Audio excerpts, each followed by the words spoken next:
जब इतिहास लिखा जाएगा तो नरेंद्र मोदी का नाम सिर्फ एक प्रधानमंत्री के तौर पर नहीं, बल्कि एक विचार, एक आंदोलन और एक युग के रूप में याद किया जाएगा। 25 जुलाई 2025 का दिन भारतीय राजनीति के पन्नों में स्वर्णिम अक्षरों में दर्ज हो गया है। इस दिन पीएम मोदी ने 4078 दिनों का कार्यकाल के साथ एक ऐतिहासिक उपलब्धि हासिल कर ली है। पूर्व प्रधानमंत्री इंदिरा गांधी को पीछे छोड़ते हुए भारत के सबसे लंबे समय तक पद पर बने रहने वाले दूसरे प्रधानमंत्री बन गए हैं। यह केवल एक संख्या नहीं, यह उस तप, त्याग, नेतृत्व और संकल्प का प्रतीक है जिसने भारत की राजनीति की दिशा और दशा दोनों को बदल दिया है। राजनीति में अस्थायित्व और लोकप्रियता का मेल दुर्लभ होता है, लेकिन नरेंद्र मोदी ने इसे अपनी पहचान बना लिया है। वे न सिर्फ आज़ादी के बाद जन्मे पहले प्रधानमंत्री हैं, बल्कि गैर कांग्रेसी खेमे से आने वाले सबसे लंबे समय तक सत्ता में रहने वाले नेता भी हैं। 2001 में जब उन्होंने गुजरात के मुख्यमंत्री के तौर पर बागडोर संभाली थी, तब किसी ने नहीं सोचा था कि यह व्यक्ति आने वाले सालों में भारतीय राजनीति की परिभाषा ही बदल देगा।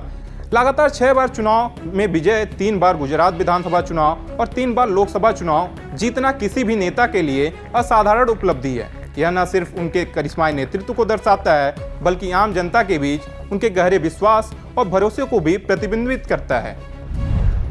पीएम मोदी सिर्फ एक प्रधानमंत्री नहीं है, वह एक ऐसा नाम है जो भारत के विकास, सुरक्षा और सम्मान का प्रतीक बन गया है। अंतर्राष्ट्रीय मंचों पर उन्होंने भारत की आवाज को मजबूती से रखा है। अमेरिका हो या जापान, फ्रांस हो या ऑस्ट्रेलिया, हर जगह उनके एक दूरदर्शी और जन प्रेरक नेता के तौर पर सराहा गया है। मोदी है तो मुमकिन है अब सिर्फ एक राजनीतिक नारा नहीं रहा, बल्कि एक वैश्विक पहचान बन चुकी है। पीएम मोदी का कार्यकाल सिर्फ रिकॉर्ड और आंकड़ों तक सीमित नहीं रहा। उन्होंने हर क्षेत्र में परिवर्तन की लहर चलाई, चाहे वह स्वच्छ भारत मिशन हो, उज्ज्वला योजना हो, जनधन योजना हो, आयुष्मान भारत योजना हो या फिर आत्मनिर्भर भारत अभियान। गांव-गांव तक बिजली पहुंचाना हो, करोड़ों महिलाओं को गैस कनेक्शन देना हो, डिजिटल इंडिया की नींव रखना हो, ये सब वो बदलाव हैं जो आम भारतीयों के जीवन को सीधे तौर पर प्रभावित करते हैं। नरेंद्र मोदी की सबसे बड़ी ताकत उनकी आपात जन स्वीकृति रही। जहां अन्य नेता सत्ता में आने के बाद लोकप्रियता खो बैठते हैं, वहीं मोदी का ग्राफ हर चुनाव के साथ ऊपर ही गया है। 2014 की जीत एक क्रांति थी, 2019 की जीत एक पुष्टि और 2024 की जीत एक जनादेश। यह उनके नेतृत्व, रणनीति और संगठन क्षमता का प्रमाण है। उनका चुनावी मैनेजमेंट, माइक्रो कैंपेनिंग और ग्राउंड कनेक्ट विपक्ष के लिए चुनौती बन चुका है। उन्होंने भारतीय राजनीति में वन मैन शो के युग को जन्म दिया है।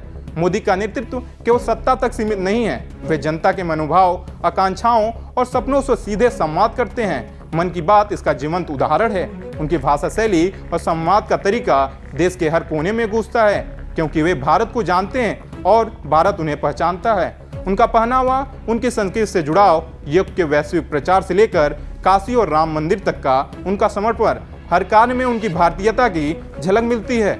हालांकि पीएम मोदी ने अब तक 4078 दिन पूरे कर लिए हैं, लेकिन उनकी नज़र अगले मील के पत्थर पर है। पंडित जवाहरलाल नेहरू का 6126 दिनों का रिकॉर्ड, उसके लिए उन्हें और 2048 दिन यानी लगभग 5.5 साल का कार्यकाल और चाहिए। जिस गति और जन समर्थन से वे आगे बढ़ रहे हैं, वह दिन भी दूर नहीं लगता। नरेंद्र मोदी सिर्फ एक प्रधानमंत्री नहीं, बल्कि आधुनिक भारत के निर्माता बन चुके हैं। वे एक ऐसे नेता हैं जिन्होंने देश की राजनीति को न केवल फिर से परिभाषित किया है, बल्कि न्यू इंडिया की नींव भी रखी है। आज जब वे 4078 दिन पूरे कर चुके हैं, तो यह सिर्फ एक संख्यात्मक रिकॉर्ड नहीं, बल्कि भारत के जनमन, लोकतंत्र और विकास की जीत है। फिलहाल अभी के लिए इतना ही। बाकी देश दुनिया की तमाम खबरों को देखने के लिए देखते रहिए पंजाब केसरी टीवी। हमसे जुड़े रहने के लिए हमारे YouTube चैनल को सब्सक्राइब करें और नई वीडियो की नोटिफिकेशन के लिए बेल आइकॉन को दबाएं।